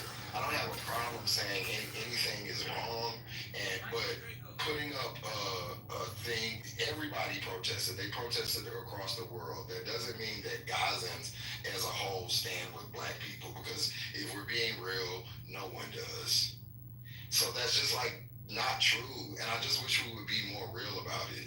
And I'll end there. You know, I don't think it's about getting new people there. So I think it's actually people seeing it in their face for the first time. Right? It's the first time people are seeing babies on the news being killed, or online at least. So people have more of a raw emotion. But at the end of the day, what's going on in Gaza is fucked up. At the end of the day, it's fucked up, bro. But what I said that to say is I get it. You have a raw emotion, but in that raw emotion, go research and you'll see this has been going on for 80 years. No one's been able. Yeah, that's what I'm saying. So that's what I'm saying. The point of view is like they find out about it. They they're up in arms, which is I get it. I was too. But when you look at it and you see that this is an ongoing thing that America has kind of been okay with for a long time, and it's basically what I'm saying is them doing all of that is not going to stop it in 2 years or in one presidency if it ain't stopped for 80 years. And it's just crazy that people are like, I understand the staunchness, but it's not going to stop right now. That's something that's going to have to be broken down piece by piece, because it was built piece by piece over years and years and years. The link between Israel and America America is a very, very strong link, and that is going to take a long time. And to think that one president or, you know, harassing Kamala at her rallies or whatever is going to like disband it is to me just, you know, just lack of information and not even trying. That's just how I feel. Maybe Mark Zuckerberg. What you're saying, Justice, it's wanting to do something, but not really wanting to do anything that can actually be effectual. Or two, just because you're now getting the knowledge or just being aware of it, now you want everybody to stop what they're doing and pay attention to what you've just been aware of. That's kind of what's bothering you, Justice. That's what I'm hearing. Yeah, it just seemed like we all like. I'm sure people in the army have known about this, and you know, and it's like I'm glad that people are like mad about inequality, but go read about it and see how many people have stopped it, how many people have, like black people, how many people, and it just has not stopped. It's gonna take, and I see LeBron said we can stop the starvation. Yeah, they can, but we can't. Like, what are we going to do as black Americans? Like, we can't do nothing. We don't, like, it's black people starving here right now on the street. White people and Americans right now. But we not doing nothing about that. I just don't see how that is such, and if you go look at the homeless problem and the starvation problem in America, we're not even trying to do anything about that. What makes us think that we're somehow going to? Hey, what's up? I am the fly. I am the fly. That's your theme song, buddy. Fly the fly in the orbit. I love it. I love it for you. I am the fly. I am the fly. I didn't actually listen to it. I'll listen to it. It's the best song. It's I am the fly. Fly in the ointment. The fly. It's amazing. What are you doing, buddy? Texting this girl the address of the tennis courts near me. Are you gonna bang her at the tennis court? No, I'm gonna beat her at the tennis court. You're gonna beat your meat at the tennis court. Oh, she's calling me. Later.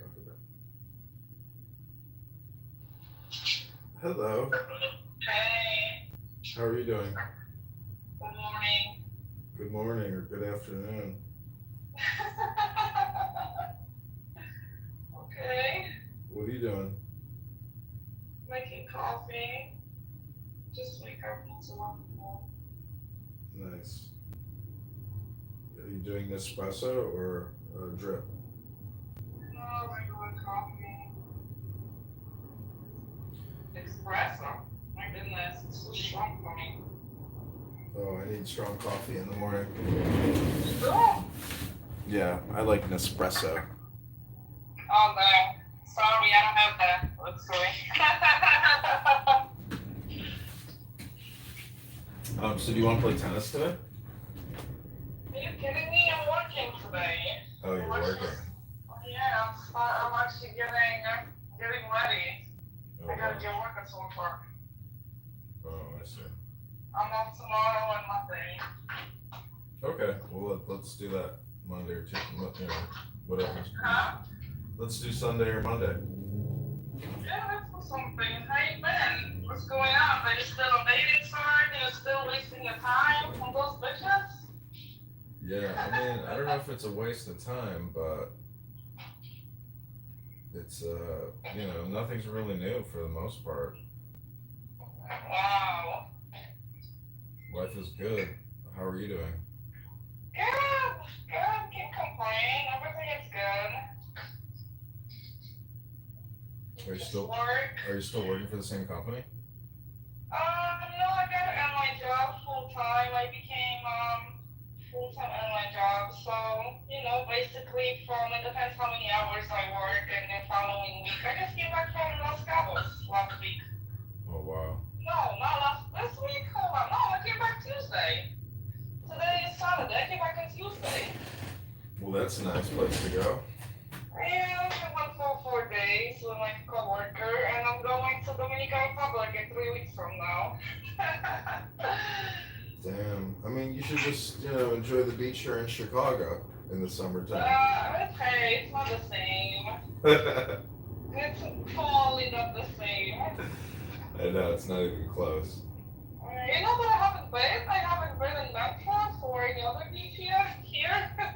Oh, wow. Yeah, Montrose is I very went beautiful. oh no, I'm sorry. I went to Montrose because I got fucking 2 tickets there. Oh no, I went Montrose because I got 2 tickets in one day. No, it was one of another, I don't even know. What was the tickets for? Parking. Oh, you got parking tickets. Yeah.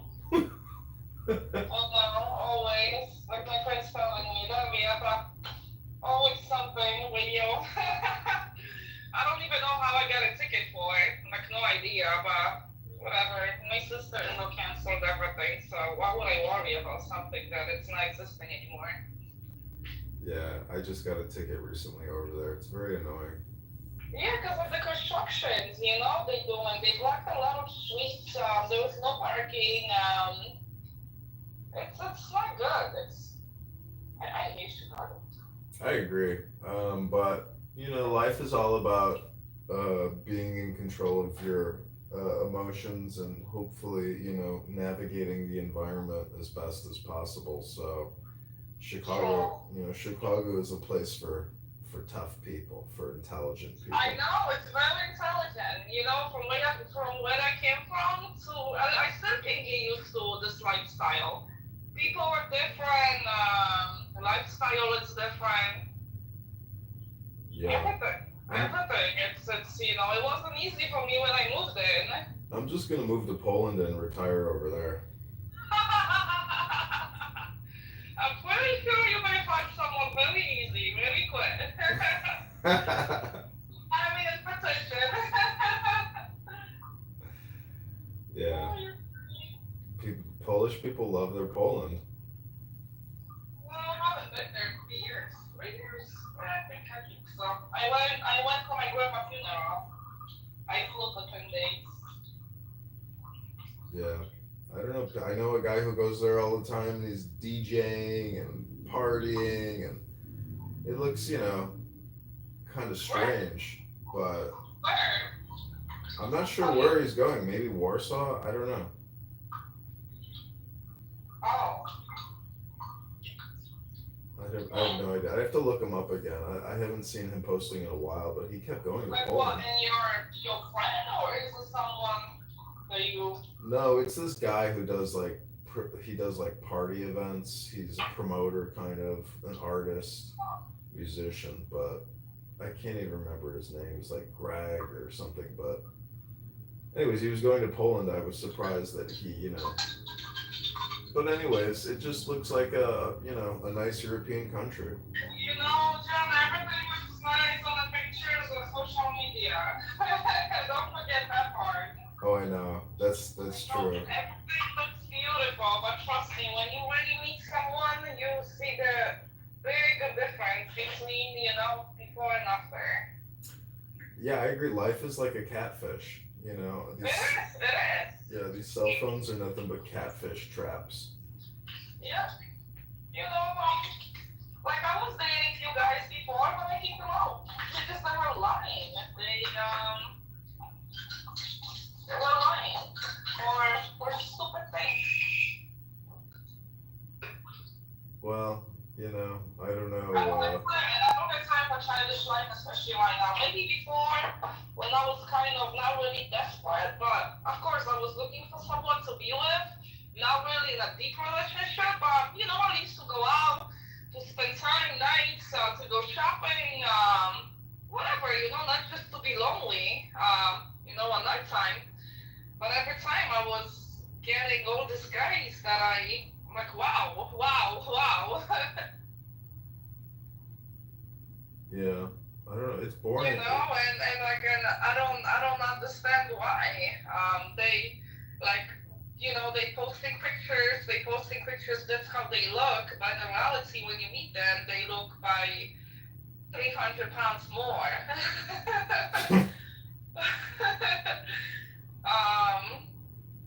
I'm like, wow, is that you? And like, you know, and I'm showing my phone and pictures of him. Is that you? He's like, oh, that's 10 years ago. I'm like, what? We're like in 2023 right now. Because that was like 2-3 years ago. Like, no, I don't have time for this. I really don't. Yeah, I mean, I don't know. You know, people saying they have a boat, they have houses, they have properties, but in reality, they fucking live in a basement. And I met so many of them. They live in a basement with nothing inside, just queen bed. I'm not exaggerating. Queen bed and lamp and a blanket and nothing else. I don't know But how on the people live social like media, that. they saying I'm the manager of something, and I whatever, and what they have, it's like blowing your mind. I'm like, okay, I don't have to work then. If I'm gonna meet you, you know, I don't have to work. Why would I have to work for $22 a day for full time? But in reality, like I said, when you meet them closer, it's all about lies.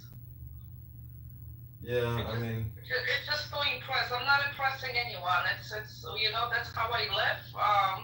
That's where I work. That's how much I make. Everybody knows that, you know, money at the airport, it's not wow, but you know, we have great benefits like everybody else knows. And people that works there are taking advantage of flying. We have great health benefits. That's it. great health benefits. I mean, yeah. Because I do have a friends, you know, I do have a friends that like they way older than me and they looking for a fucking king. You know, they were like, Bianca, I still can't believe you're single, you have all of this, whatever you want. But I, you know, maybe because I scared them, I don't even know how.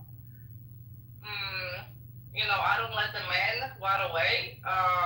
Like, you know, with you, I already went out with you. I remember our dates. I even like went through the messages. I told you that I had your number. I never really deleted anybody's number. Because guess what? Those people that I went out with, they been texting me a year later. I'm like, what? I'm like, I give you a chance. I'm like, nah, I'm in a relationship. I don't have time for that. I'm like, I don't have time. I don't have time for games. I'm straightforward. Yeah, well, I mean, it takes time to, When people saying they have a boat, that's why I ask them, like, is that your boat or is it somebody else? I'm like, I don't care if you do or you don't. Just be honest. no, I Be do. honest, that's it. I do, but believe me, I can't wait to get rid of the stupid thing.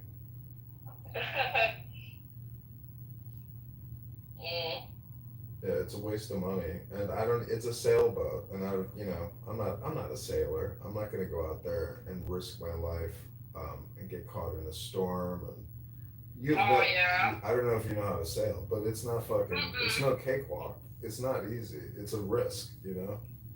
Yeah. I mean, I I'm a kind good of figured swimmer. it out. That's not like the one that I seen on in Cabos, or this is not the one that I actually, I was dating a guy. It was like 3 years ago he had a bow.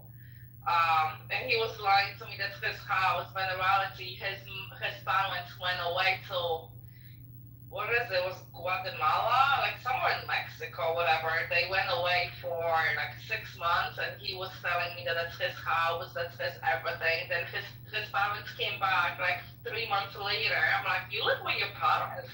Like, oh yes, I live with my parents in the basement. I'm like, as long as it's your house.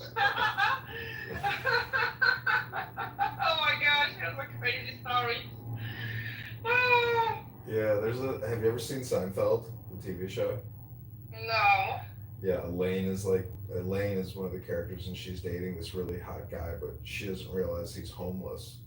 And so there's an episode where he like takes her to an empty Oh, there apartment. is a movie. I don't know the name of the movie, but there is a movie. I'm gonna have to ask my friend, because she told, I don't know if we're talking about the same thing, but there is a movie that she's like, she has everything, all this luxury and mansions, but in reality, she lives in a car with her daughter. It's a movie, yes. I don't know, have you seen it? I think I can't remember what it's called. You know, it's a sad movie, but I guess that's how people, it's a very interesting movie. I'm gonna have to ask my coworker coworker. I don't know if she's working today, but if she's working, I may ask about the name of the movie. Listen, there's millions of homeless people in America. Millions. They say it's like In 700,000. Chicago, look at going to the beach in Montrose. Well, take the blue line. It's like, Oh no. brutal. I would get killed if they would see me. Yeah, this 42-year-old guy, he got stabbed to death at the Rosemont stop just a couple weeks ago. He was an Army veteran, and it's like the mayor, nobody even talks about it. It's like, oh, there goes another, innocent person just gets knifed to death on the blue line trying to get to the airport. It's crazy. Wow. Yeah, Chicago sucks. I live in a very safe area. I don't worry about that, but you never know. No, you're safe. I mean, people get robbed out in the burbs, but it's always, it is what it is. You just got to be. I mean, I say keep your doors locked, and if you can get a firearm, keep a firearm available. I think I left my door when I went away because when I walked in, I'm like, oh, my door was open for the whole entire next time. I think so. I don't know. That sucks. But I live in a safe area. I don't need to worry about anything. I don't need to worry about that thing. I don't live in Chicago. I live in North Suburbs. I know the burbs are the way to go. Yeah, I like the burbs. It's quiet. It's peaceful. Safe. Yeah, where I live, it's very peaceful. There's nothing going. It's boring unless you're gonna go downtown Glenview, but there is really nothing. Few restaurants and a little lake. Yeah, I like the Glen. You do? Yeah, I mean, I used to go there for dinner all the time. Oh. But it's nice. You got everything out there. You got great shopping. Yeah, I don't need to drive far. If I really need to, it's I live kind of in the middle of everything. Niles, Mount Prospect, everything is 10 minutes away from each direction. Yeah, My parents live in Park Ridge. My parents live with 20 minutes away from me. My sister-in-law lives 25 minutes in Chicago, Montrose. My brother lives in Lincolnshire, so they all close by. Yeah, Lincolnshire is nice too. Oh yeah, they have beautiful houses. I know. I don't qualify for those houses. Yeah. Highland Park, I was just out in this incredible house. My sister's friend rented Scottie Pippen's former house. And it had like an indoor basketball court. It was unbelievable. Great outdoor pool, hot tub. But the basement was huge. It was like a party basement with video games and skee ball and music. My coworker used to live, oh my goodness, where did he used to live? Like Mount Prospect, like in a building. But it wasn't a nice building, and then he moved out. Like he did a very huge jump. He moved out to Kimberland. I don't know if you're familiar with those suburbs buildings. Pavlon or something. Pavlon. I don't know the name of the building, but right now he's paying $3,400 for his mortgage. For his rent. Oh. 3,400 from not even 2,000. He used to pay like 16, 17, and now it's double. And guess what? He struggled at work. Yeah, stress sucks. I mean. Yeah, he struggled at work because, I've been telling him, you are crazy. Like you don't make. He just became a full-time, so he was thinking that he's gonna be, he's gonna make overtime all times, but I said company won't give you overtimes all the times because they're trying to cut overtimes for employees. Mm-hmm. And I'm like, whatever. I said, your life isn't mine, my life isn't yours, so why would I have to worry about you? Yeah, I mean, if people, people are stupid. I don't know, people get caught, in leases, people have, I don't know, you gotta live your life real squeaky clean, otherwise you're gonna financially mismanage it. Yeah, I know, I've been there before, so I know how it is. Well, it's been fun chatting with you. Huh? The more older you get, the more mature you are. are and your mentality are different than before, and also you're more stronger from your life experience. That's how I see. Yeah, some people fuck around and find out. Some people that, some people, it's hard to sometimes fix, messes you've made, but it just takes consistency. Yeah. Uh, it is what it is. So how you been? How's your love life? You know, it's okay. Love is in the air. Cupid's just around the corner. You make me laugh. Yeah, I mean, everything is good here. I'm happy and content, and contentment is very important. That's good. But yeah, That's good that you have this kind of mentality and energy and and you don't think negative like other people. no, I always emphasize the positive, and you know, people who just speak negatively, those are the people I definitely try to avoid. Yeah, Or I know everybody endure. has problems in life. It's none of my life is not 99.9 perfect. It's not. It's everybody have families issues. Everybody have I don't know. There is always something going on. Well, communication is important, and if Like communication. If you meet someone, that's why I was saying. Like if you're gonna communicate with me, not like every 10 minutes texting me because I'm sorry I can't I can't reply every 10 minutes. I'm busy at work. So I can't even be on my phone constantly every 10 seconds or every whatever. But if I see your text, of course I will. Of course I will reply to you. oh, don't worry, I'm thinking about stopping using my cell phone completely and entirely. Yeah, it'd be nice actually just to use limited cell phone because you can get you can lose like 10 hours a week just looking at your phone. You know. That's what I like about me because I am not a like cell phone user. Like people when they go to the bathroom and they sit on the toilet. I'm sorry to be disgusting, but I actually met guys that like they go to the bathroom for like 30 minutes and I don't know what the fuck they doing. Yeah, they're Being looking at their cell for phone. like 30 minutes and okay, are you texting somebody else behind my back? I Well, mean, that's very disrespectful.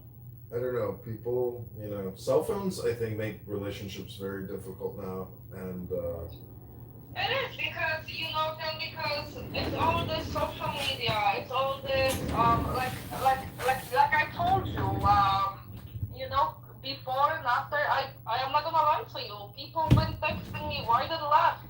Guys that I met 2 years ago. I'm like, are you crazy? Like, are you serious?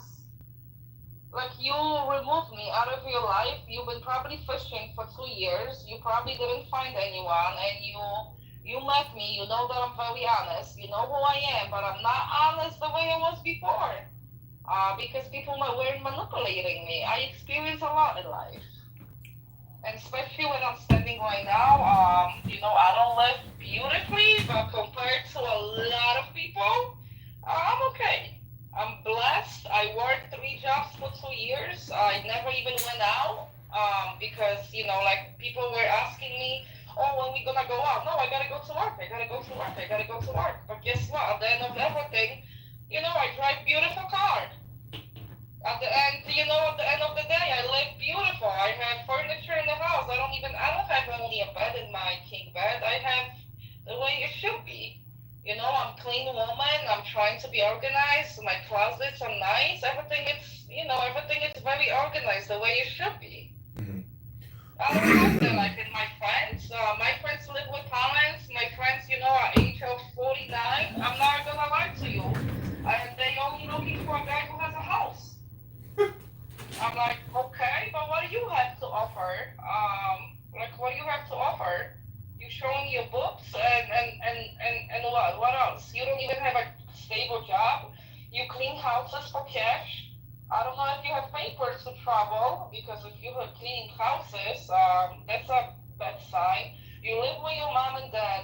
in a one-bedroom apartment. You can't bring anyone to your, to your place. You gotta go to the guy house. I can bring whatever I want. Yeah. You Well, know, and I'm not picky. Just be honest, communicate, and let's see. Let's see how things gonna go. I'm not looking to marry you. I've been married before. No. If things gonna get amazing, or you're gonna make me happy, and you think I'm gonna make you happy, that's all I'm looking for. I work 5 days a week. I have 2 jobs. yeah. That's it. I'm home every day after 11 o'clock. You wanna come over and stay overnight? You're more than welcome. But I gotta leave for work at 2 o'clock. 1:30. That's it. Yeah. I'm willing to open all the doors, but I've been used and abused. Even guys took my cards. They fucking came back with empty tank. Like, get out. Like memory stays forever. $60 for fill up my tank. I'm okay. But you're never gonna see me fucking again. Damn, you're dating some cheap motherfuckers. Yeah, because you already know me. I don't know if you remember our dates, because I do remember when we went out and everything, and I remember I kind of like you, like kind of, those days are gone. Whatever it was, 3 years ago, and that's it. I don't go back what happened 3 years ago. I go back. Let's talk what's gonna happen tomorrow, Monday, Tuesday. What happened in previous? I don't care. It's gone. It's behind. Yeah, I agree. The now is all important. Yeah. All right, then. Cause I need to start getting ready. Oh my God, I don't feel like it. I don't feel going to work. It sucks. They just changed my schedule. I was, before I was off Saturdays and Sunday, and they switched my schedule. So it's tough when you work on Saturdays because I never did. Well, have you ever heard of the German prison work camp called Auschwitz? No. Well, there was a sign at the front. It said, "Work will set you free." Okay. What's that mean? It's a cruel joke. They were never going to get set free. It was a death camp. Oh wow. So it's just jobs and work and income. I mean, it's nice if you can figure a way out of it. Oh wow. Then you'll be free. But it's all relative, But anyways, yeah, I wish you a happy rest of your day, and let me survive till 11 o'clock. all right, well, text me later or call me later. Oh, call me. Enjoy your Saturday. Nice hearing from you again after whatever. I don't even know. 3 years later. Something like that. Yeah, probably. All right, well, it's been good chatting with you, and all right. Okay, I'll talk to you soon. All right, be careful. Bye. Okay, bye.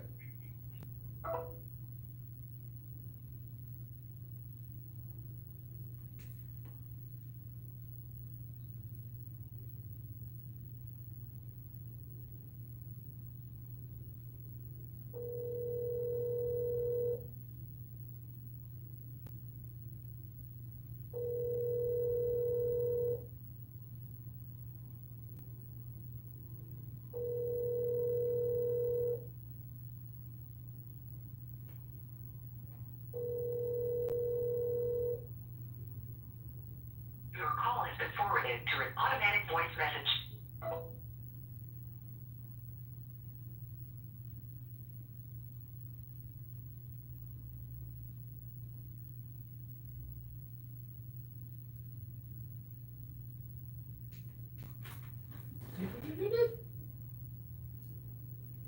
Not a bad week.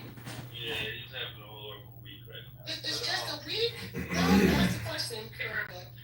You just get out for the tide's turn. Tide's turn to what? When your mind More positive doesn't outlook. stir inside, Anything doing like the word doesn't arise outside, when the world and the mind are both transparent. This is true vision. Hold up, Moose. I just wonder what is it that he's been doing? I'm curious. from my outlook of it, it's like he's trying his best to put America back on top of things. Wow. I don't want to hear all the rhetoric. What I want to hear is give me facts and tell me what has he done for America in his 6 months in office. Positive things. Tell me.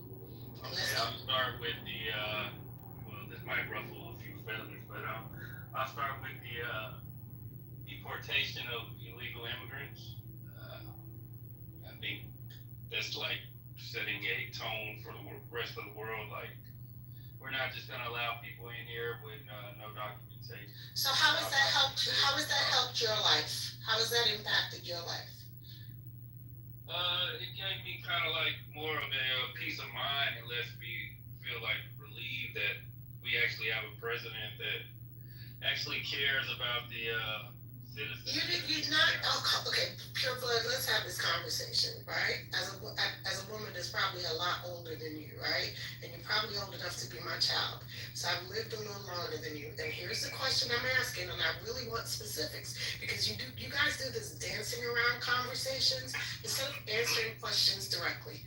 So the question I'm asking you directly is this: how does illegal immigrants impact your life, and what impact has removing illegal immigrants had on your life? Your life.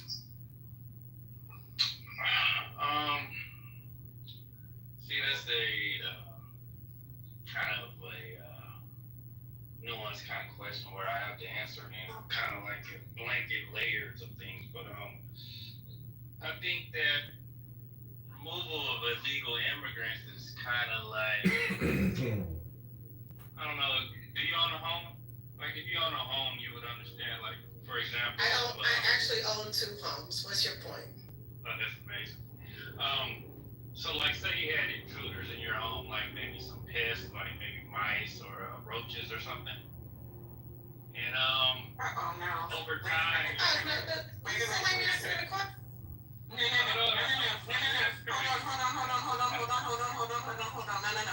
Pure blood.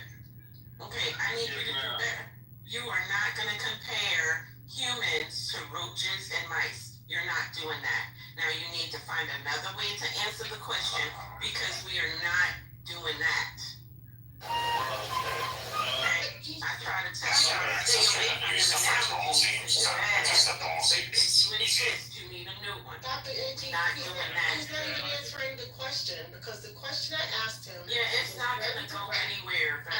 No, right. But I'm again, this is the problem that I have with you folks.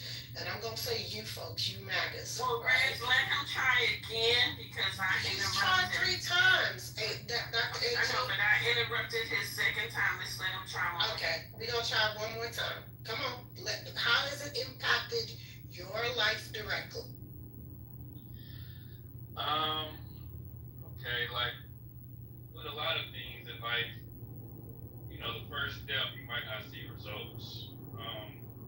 So I think over time, we'll start to see how this is impacting the economy, impacting the... We already know how it's impacting the economy. Farmers... He's not even answering the question. He's right, I know. But here's where I'm going to go. I'm going to give him all the pushback now, because I've given him 3 times, and he hasn't answered the question. So now I'm going to answer the question for this young man. Here's the problem with your summation. It has no viability, because you can't tell me how it impacted or didn't impact your life directly. So let me tell you how it has impacted my life, right? I live in California, and I've watched what has happened in California as farmers are literally begging for the administration to not get rid of migrant workers, because they're going to lose their crops. And when they lose their crops, it impacts me directly, because instead of me paying $4 a pound for grapes, I'm now going to pay $9 a pound for grapes, because they can't get those migrant workers to pick any of those grapes. Right? That's how it impacts me, and that's how I'm showing you the difference between how I'm answering the question and the lack of you not answering a darn question. So this is the problem that I have every time with y'all when y'all come in with this bullshit. And also, let me be very clear, right? They are not just picking up illegal immigrants. They are picking up people who actually have status in this country. That means they have a green card.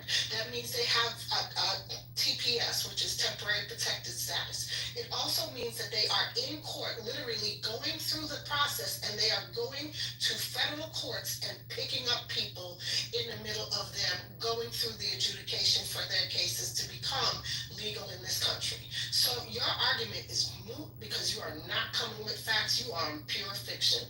And I need you to go pick up a book, young man, because unfortunately, you are the future of our country. And if this is where you're at, you are problematic on a lot of levels, and you're going to find yourself more hurt than harm.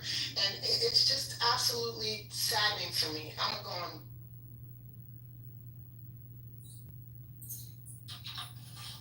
I respect that. Well, I have a question for Rez. So, if there are so many people in California, and I'm a California resident too, right? And if there are so many homeless people and people who don't have jobs, why can't they do these things that you're telling? Okay, so Hokie, I'm gonna answer. I'm gonna answer. My question. Well, come on, finish the question. I know what the question is. Yeah. So why does it have to be illegal migrant workers only? First of all, that's skilled labor. I don't think a lot of you understand what skilled labor means. You actually have to know what you're doing. Secondly, the homeless problem has nothing to do with putting people out in farms for them to pick and hope. There are a lot of people that are on the street that have a lot of mental health issues. You can literally put them in, you can put them on the job, and it doesn't mean they're necessarily going to address the issues they have. There's a drug issue. There's a lot of issues. The problem that I have with MAGA is always, oh, well, let's just take other people and throw them to the problem, and then that will fix it. That's not how life works. And it is weird to me that you guys don't even understand a lot of the pieces to the puzzle. You have homeless families out there who are literally working and trying to survive, but they just can't even put a roof over their head. So they already have a job, but their poverty level is so low, they can't afford an apartment. There's a lot of pieces to that puzzle. So you can't just say, I'm gonna just take every homeless person, throw them out and let them pick grapes and let them pick blueberries, and that's gonna work.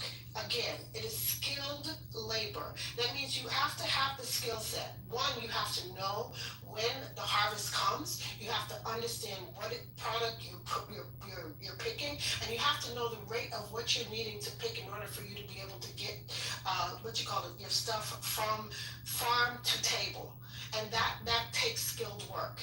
That's what you guys think, that somebody just out there picking through the tulips. I got it weird as fuck. It don't make sense to me. Skilled labor. Regardless of what you think of it, it is skilled labor. So the other thing, okay, so Hokie, let me just make one correction. All migrant workers are not illegal. A lot of people who work in those farms have legal status. So let's correct that. The reason those people who have legal status and have work permits, etc., are not showing up to work is because the round getting everybody. They're not discriminating between the illegals, the criminals, and the people who have legitimate rights to be in this country. That's what I said. So let's get rid of that notion that all these migrant workers are illegal. Right, because a lot of them have work permits, and they do get work permits to come in. They come in the country at a certain time, and they leave after they finish with their work permits. A lot of them do not overstay. They don't want to be here. Trust me. Well, I don't think it's 100% accurate. You're probably. Oh, you're telling me it's inaccurate. You don't. Have you ever worked? Let me ask you a question. Have you ever worked for US? Hold on. I'm asking. No, I'm asking you the question. No, I'm asking you a question. Have you ever worked at USCIS? Do you really know what immigration and naturalization consists of? Because you guys always just go with this like blatant shit y'all pick out the damn sky, but you don't even know what immigration even looks like. None of y'all have ever even worked for USCIS. What are you talking about? Okay, can I respond now? You want to just talk instead of, this is what y'all all do. Y'all come on these stages and all y'all want to do is talk instead instead of listen and process things. It is weird to me. Okay, I've gone through the naturalization process. So have I. So, I'm a home immigrant, and I worked for USCIS. What's your point? Speak or no? thank you, First Lady. Who are you yelling at? I'm not talking to you. Who are you yelling at? I'm not yelling at you. I wasn't even yelling. He started. You. Now nobody's yelling. Go ahead, Hokie. So, what I was saying is, it's not 100% accurate. If people believe they have a legal status, they have nothing to be afraid of. So if the people who are trying to hide and fearing that they're going to get picked up is because they are illegal in the first place, right? Does that make sense or no? That's not No, correct. because when you get rid of due process, everybody. That's not correct, Hokie. Because there are people who have legal status who have been picked up, and those people have had to be returned. We don't see those returns because it's happening under the radar, right? But that's not true. And they are in the process of revoking legal status for people. So people do have a right to be concerned if they have legal status. That's just not true.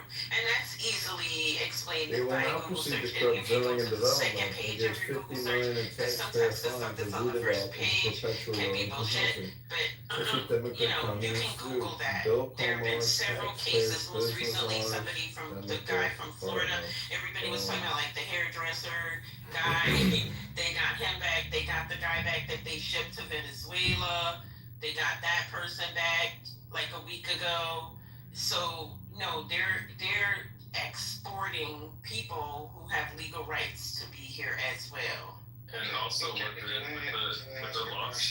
with the loss of due process, everybody should be afraid. Like if you are a Brown, you should be afraid because without due process, there's no way to defend yourself. There's no way to ask for a lawyer. There's no way to tell them you are a legit citizen. Like that's why loss of due process is so problematic. So Dr. AJ, I have a question. So let's say I have all my paperwork showing that I'm legal, okay?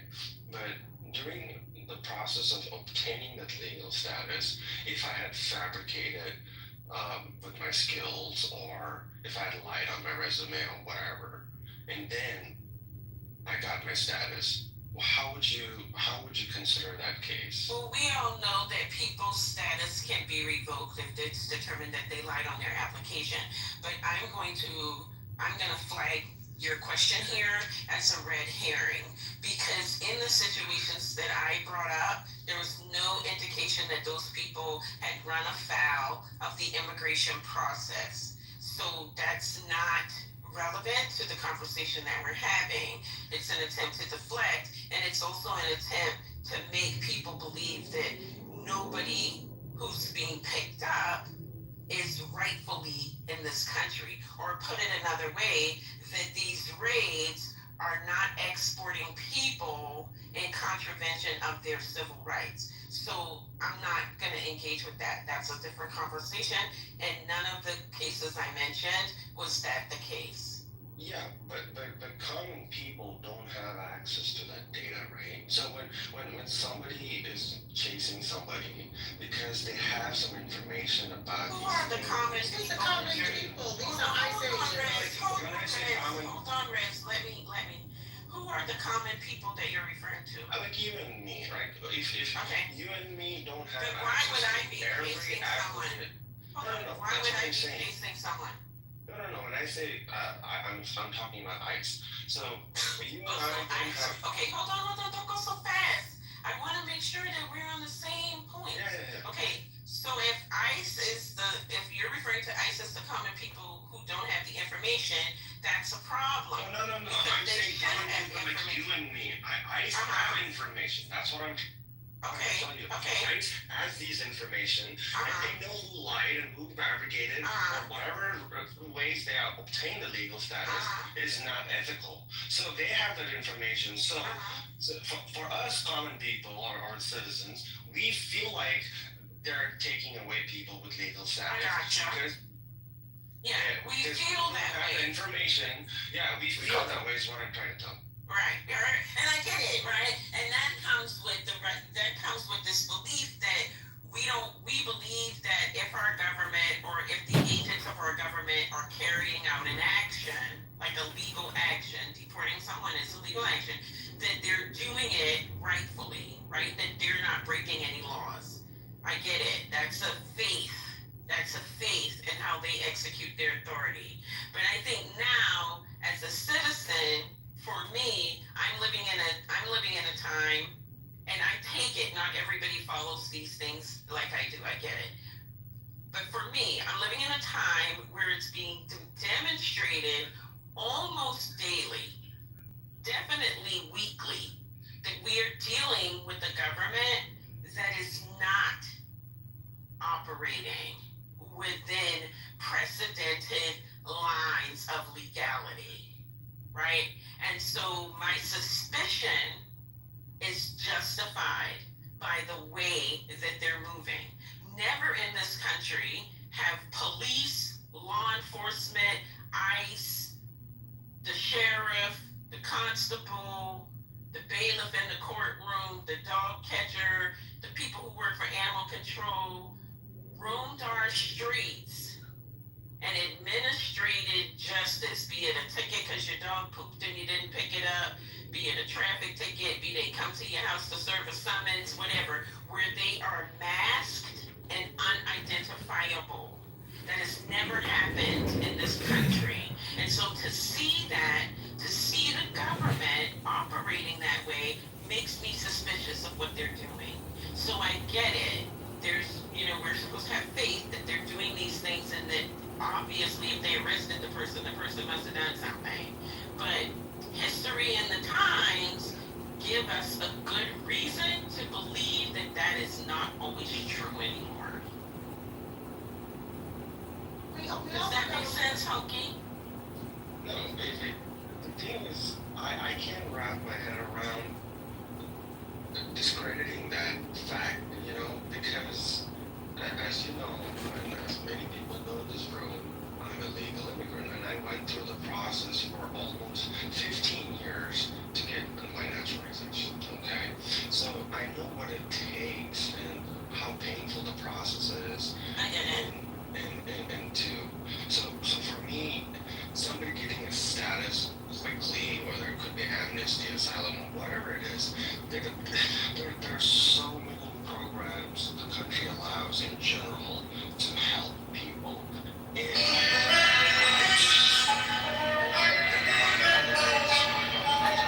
I just want the government to have as strict mechanisms And I get it. That's a fair thing as a citizen. Yeah. And I get your perspective. Which is why I'm having a conversation with you in this way. And I hope that it's like the sincerity of the I understand, contrary to many of the things that black people have experienced in this country, one of the afflictions that black people still suffer from is a deep spiritual investment and belief in the idea of America, right? There's this fundamental pride that many black people have to invest in this country reaching its ideal greatness. So I get where you're coming from, where it's hard to let anyone to even consider that the country can run afoul of those ideals and of all of those like precious laws that we have. I get it. There's a fundamental belief in that, right? I get that. But all I would say is there are people who have experiences that shape that fundamental belief, right? And one of the reasons we have such a divide in this country is that when it comes to those sort of principles, it's hard to have a right and a wrong. So I would just advise you to listen with that level of sincerity. I think that's like coming to Clown House, because technically when you sugarcoat, you're projecting in your mind, thinking about something, and people come in and you think they're thinking about something, but what they're really doing is just getting constructive feedback loop by running the fucking mouth talking about fucking nothing. Please don't scroll. These 3 states just please don't scroll. Please don't scroll. I'm just trying to become a big content creator. Where your thought process is to Trash, that sounds fine. Sorry. why do you feel that your process is so much different than everyone else's process when Enlightenment. it comes down to immigration at the end of the day, and you really don't know.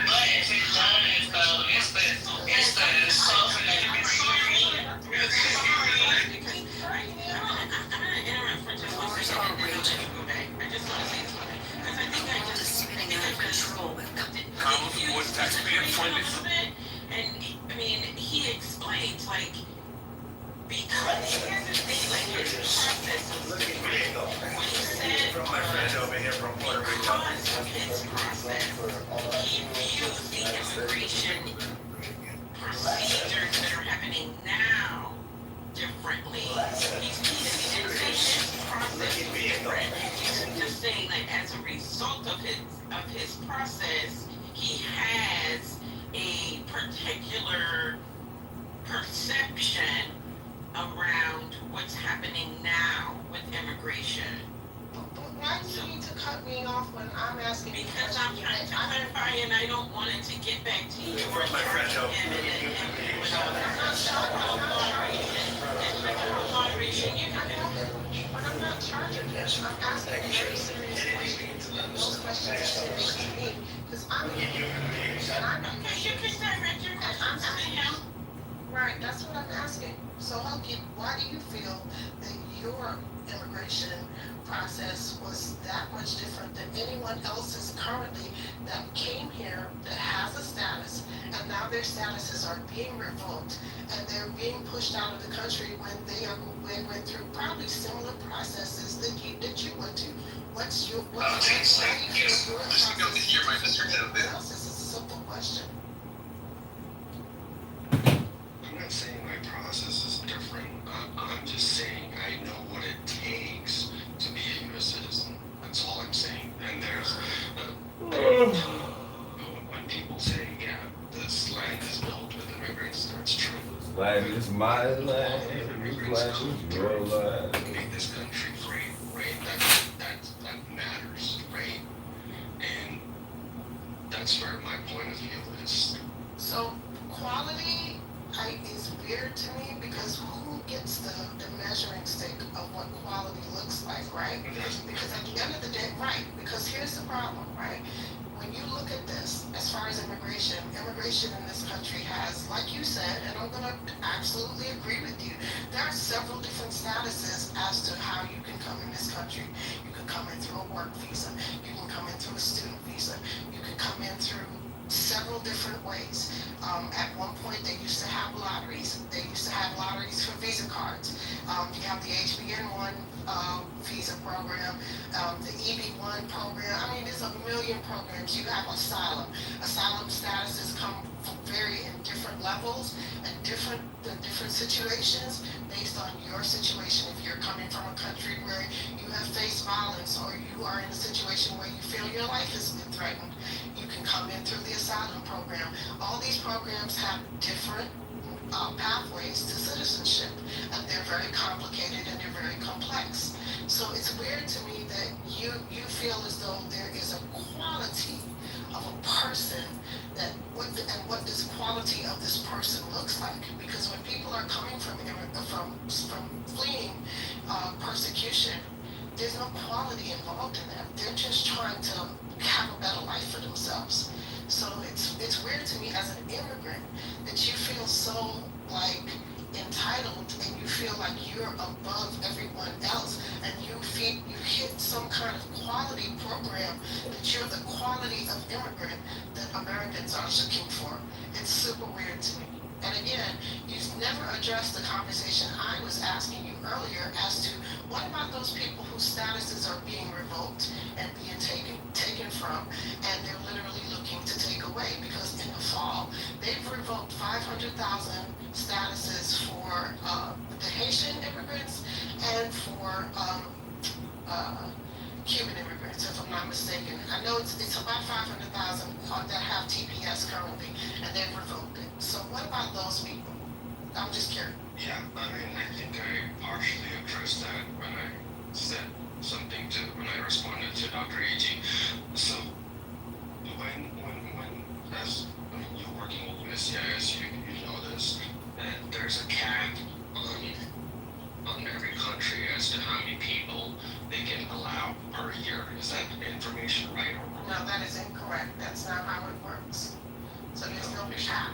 That's not how. No, there is a cap. Sir, listen to me. Sir, I retired from USCIS. I'm telling you. I'm not asking you. I'm not. But you're telling somebody who's retired. I understand the cap as well. Okay, listen to what I'm saying to you. There's not a cap. There's no such thing as a cap. That's not how that works. What happens is that they look at how many files they're going to pull per year, looking at a lot of different. There's a lot. It's not a. Oh my God. There's a set pattern. Right, the percentage. Right, but there's not a cap. That's what I'm saying. Per country, like you said, Haitian. Per country, there's not a cap. That's what I'm explaining. It's not this silo of a cap all the way across the board. That's the point I'm making. There's a cap per country, right? Yes, there is a cap per country. Okay, so that's what he said, though. The way it sounded to me was that he was talking about a blanket cap. So that's why I'm trying to get clear. Thank you. I clearly stated there's a cap per country. You didn't say per country originally. You didn't. But go ahead. What's your point? Anyway, my point is there's a cap per country, and whether the previous administration or the one before, whoever it is, when they have exceeded the cap of certain applicants and have allowed more applicants beyond the cap, how would you handle that situation? I mean, at the end of the day, they can only process with so many applications per year because they only have so many people to be able to process those applicants. So when you cut down the amount of people, all it does is it creates a backlog and makes a situation very difficult. So you may have solid cases from the year before that you're processing because now you've hit the cap from a different year. The federal government doesn't work on the same, year to year that you guys work on. The actual year starts in September, and then it